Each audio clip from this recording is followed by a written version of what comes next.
So that was a look at some networking tips and strategies. And now I want to get into a few handy tools that you may wish to use. So the first tool in networking at your disposal, and I know you all know way more about this than I do, is social media. Okay. Whatever social media platforms you wish to present yourself professionally on out there, choose, we talked about this earlier, choose wisely, make sure that you know how to present yourself and establish your brand. And the thing is, this is key for networking. It's so easy to reach out to people and your networks. Now, I mean, LinkedIn clearly is the platform for most professionals, but you can be creative and you can certainly do successful networking through a number of different social media outlets. So it's entirely up to you how you build that. So that's one tool. A second tool is business cards. Yes, they still are very much in use. I have them in my office and students take them all the time because we don't always want to put our details in phones.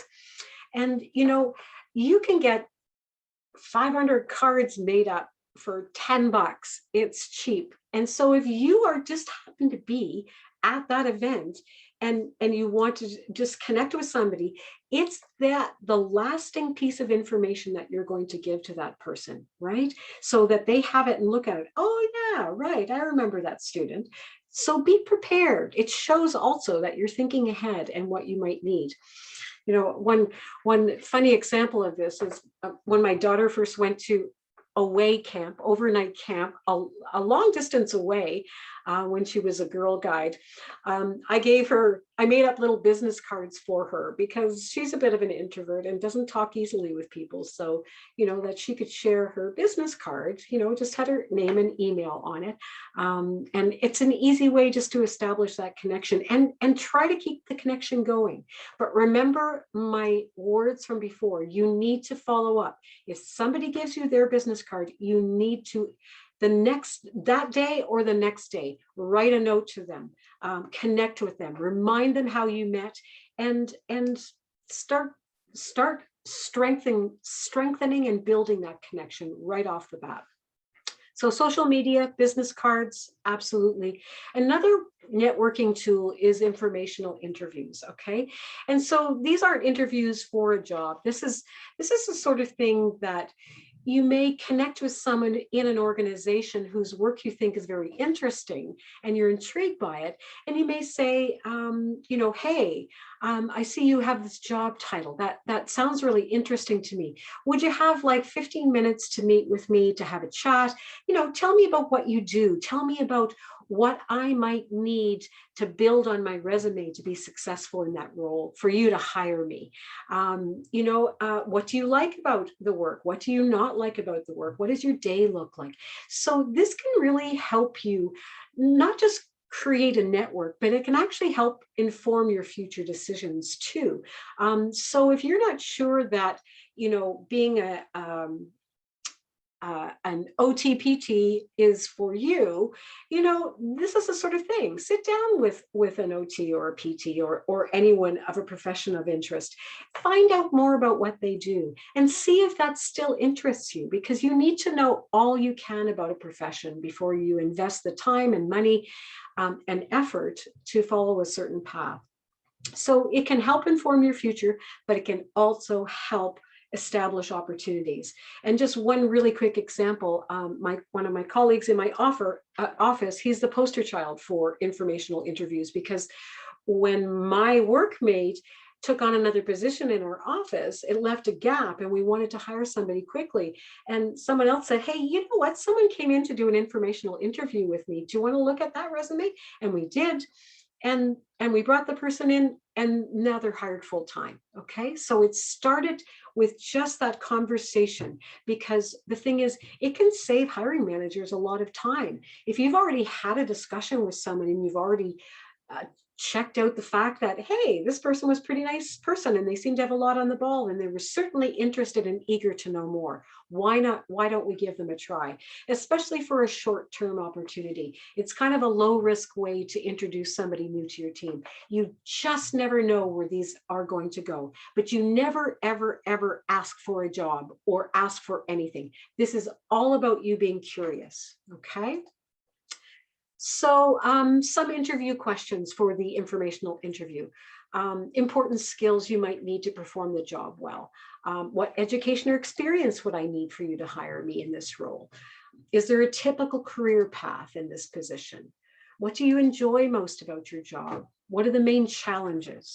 Okay, so those are all things that, questions that could be helpful to you in an informational interview.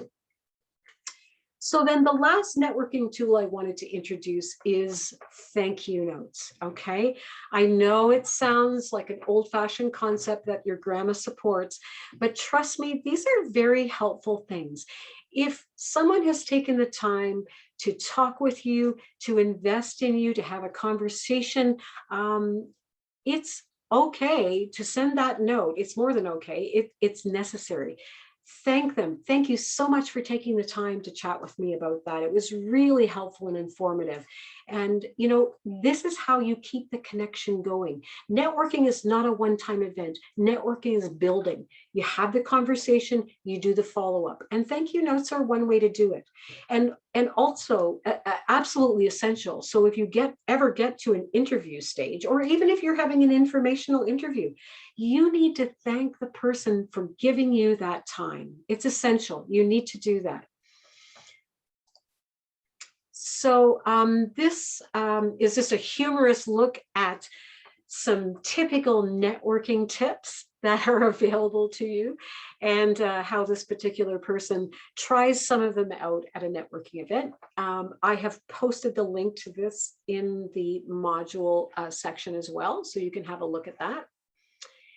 And then the last thing that I'm going to finish off with here is an activity. And this is kind of difficult to do, obviously, asynchronously, but if we were in class, we would all get into groups and then we would tackle this in groups together. But I'm going to tell you a little bit about the activity first. So we're going to establish some breakout groups. I'm going to give you 10, maybe 15 minutes. So on the form, it's a Google form, there are 8 questions. And I want you to collaboratively talk among the people in your group about the different questions. And so you need to come up with an answer based on what the question is and what the constituency of your group is. So when you go to this Google Doc, okay, and the Google Doc is linked in the module as well, go to the page number that matches your group, enter your first names, and then connect, okay? Use your video, collaborate with each other, come up with the answers to the questions, and then we're going to reconvene after you've finished that and just have a chat about how that felt. So remember, I know this is difficult. Networking can be a daunting prospect, a daunting activity to many, many people, okay? The more you practice having these types of conversations with people, especially people you don't know, the better you are going to get at it.